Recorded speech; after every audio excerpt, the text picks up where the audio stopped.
Hello, Reef DVMs coming at you with our Little Red Barn project. What more can I say? You pick a location, in this case an old farmstead that's been overgrown for about 50 years, and get yourself a bulldozer and start clearing box elder trees. Literally that's what I did. It's starting here in July.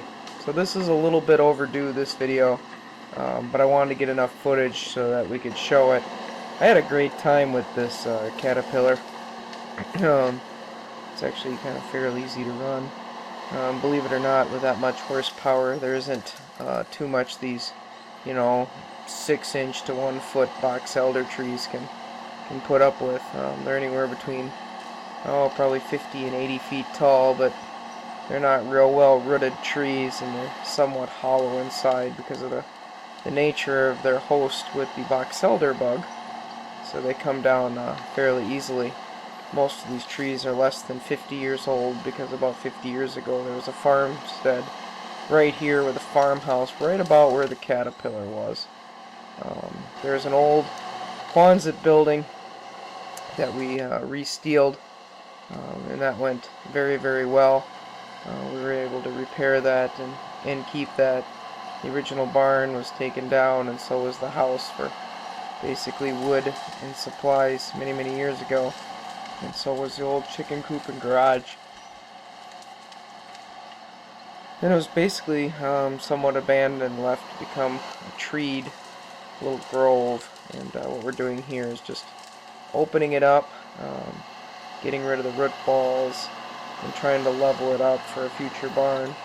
At this point in time I was thinking 30 by 70. It really ended up being more like 42 by 70 because we added a lean to one side.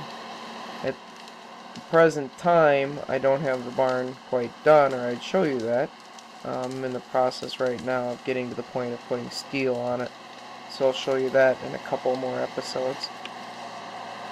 I figure it'll probably be a 3-video series, this one to show you the ground prep, the second one to show you the structure rising, and then the third one to show you the interior and what we did. As you can see, it's kind of fun to topple these box elder trees. I rather enjoyed it, even if the diesel was about a gallon an hour. Oh, expensive, but what more can you say? As you can see here, the ground is quite unlevel, somewhat all over the place, but we managed to fix that here with the bulldozer within reason. This is all July of 2012.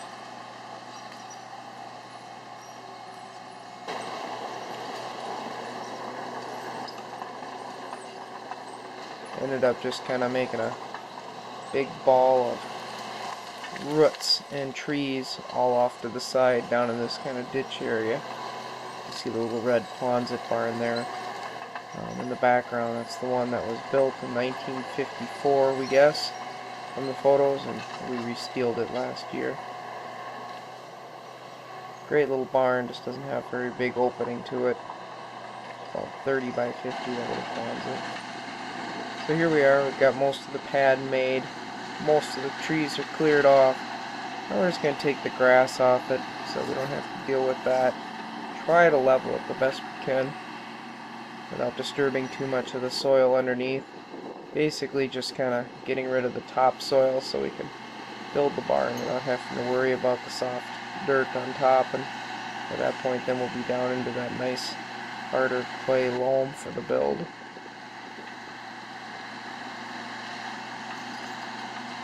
can see there's my corn in the background.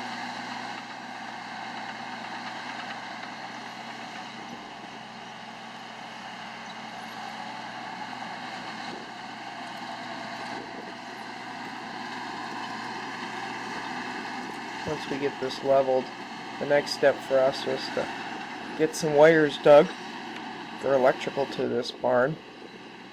Decided to do that myself with a rented ditch witch. Not too tough in this soil, but the machine itself isn't the easiest to drive backwards straight. Not a very large man, so doing it was kind of a beating, but we managed to get a 3-foot trench in and put a 2-inch gray PVC pipe in it, with, I believe it was 41010 aluminum, so that we could run service to the to this future barn. So here we are, just kind of backblading it, trying to level it out the best we can. This will be the location for the 30 by 70 barn with a 12-foot lean off one side. We'll make it red with kind of a white edging, so it'll basically be our little red barn. It'll match the Quonset that's sitting behind me in this shot. Kind of got it staked out there the best I could. It's kind of hard to stake out at the time because there's so many trees.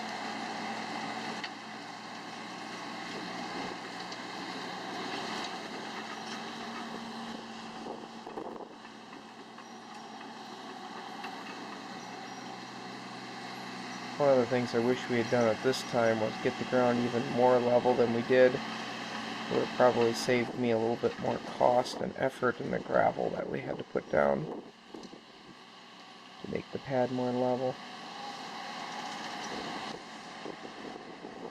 So anyways, that's leveling, and then I've got some photographs here of us trying to trench it.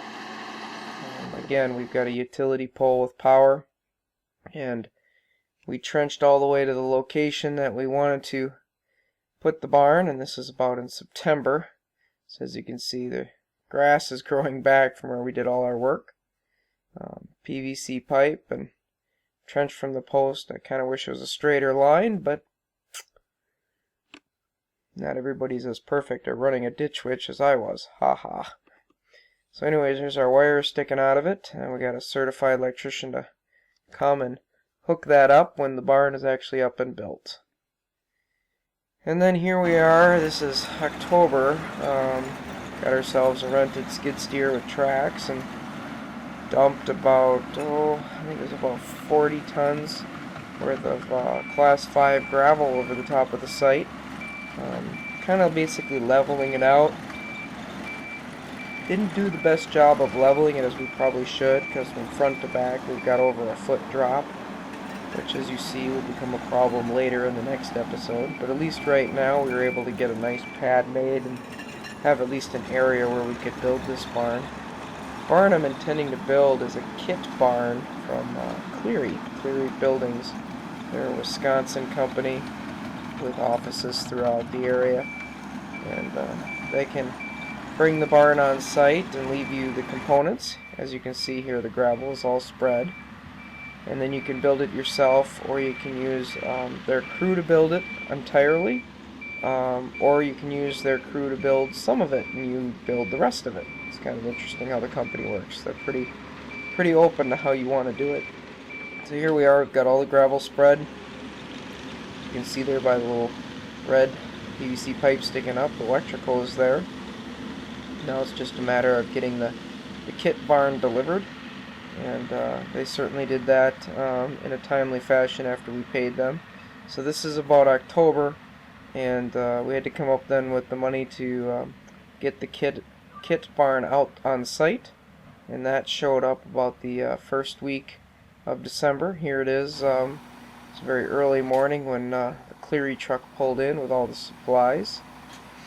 Kind of a neat way they do it. Obviously they detach the semi from the trailer, and then they take that basically semi-tractor and turn it into a forklift, and they fork everything off their trailer and set it down on their site.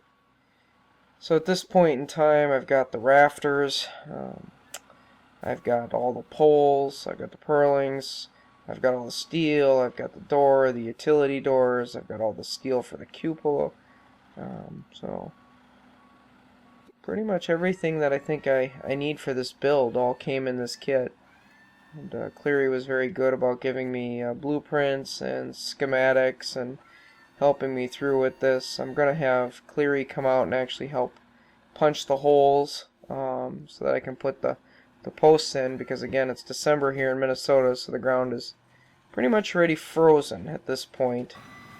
Which is going to make it hard to drill the holes without a diamond bit. So getting those guys out with a diamond tooth frost cutter to drill the holes will be almost essential. As you can see here are the rafters. Pretty standard kind of A-frame truss, if you know what I mean. Almost all of this wood is southern pine, put together in their facility in Wisconsin. Um, all engineered for the specs that I requested for the kit. Just pretty nice. Makes it feel more customized.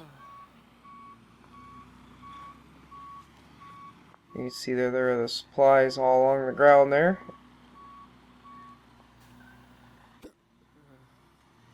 You can get a good look at the gravel there we spread. It's again a class 5 gravel. Should do really well to get us situated in the building at the very beginning. I don't know if we'll have the funds for a concrete floor at the start of this, so it'll end up being more of a cold storage barn. Probably a gravel floor just to save money at the beginning. Barn like this, if you do it yourself, you're talking about, 10, maybe $12,000 in supplies, including the gravel and some of the prep work and such like that, and electrician stuff. If you have Cleary do it and pay for an electrician and all that jazz, you're probably looking closer to 20, 25,000.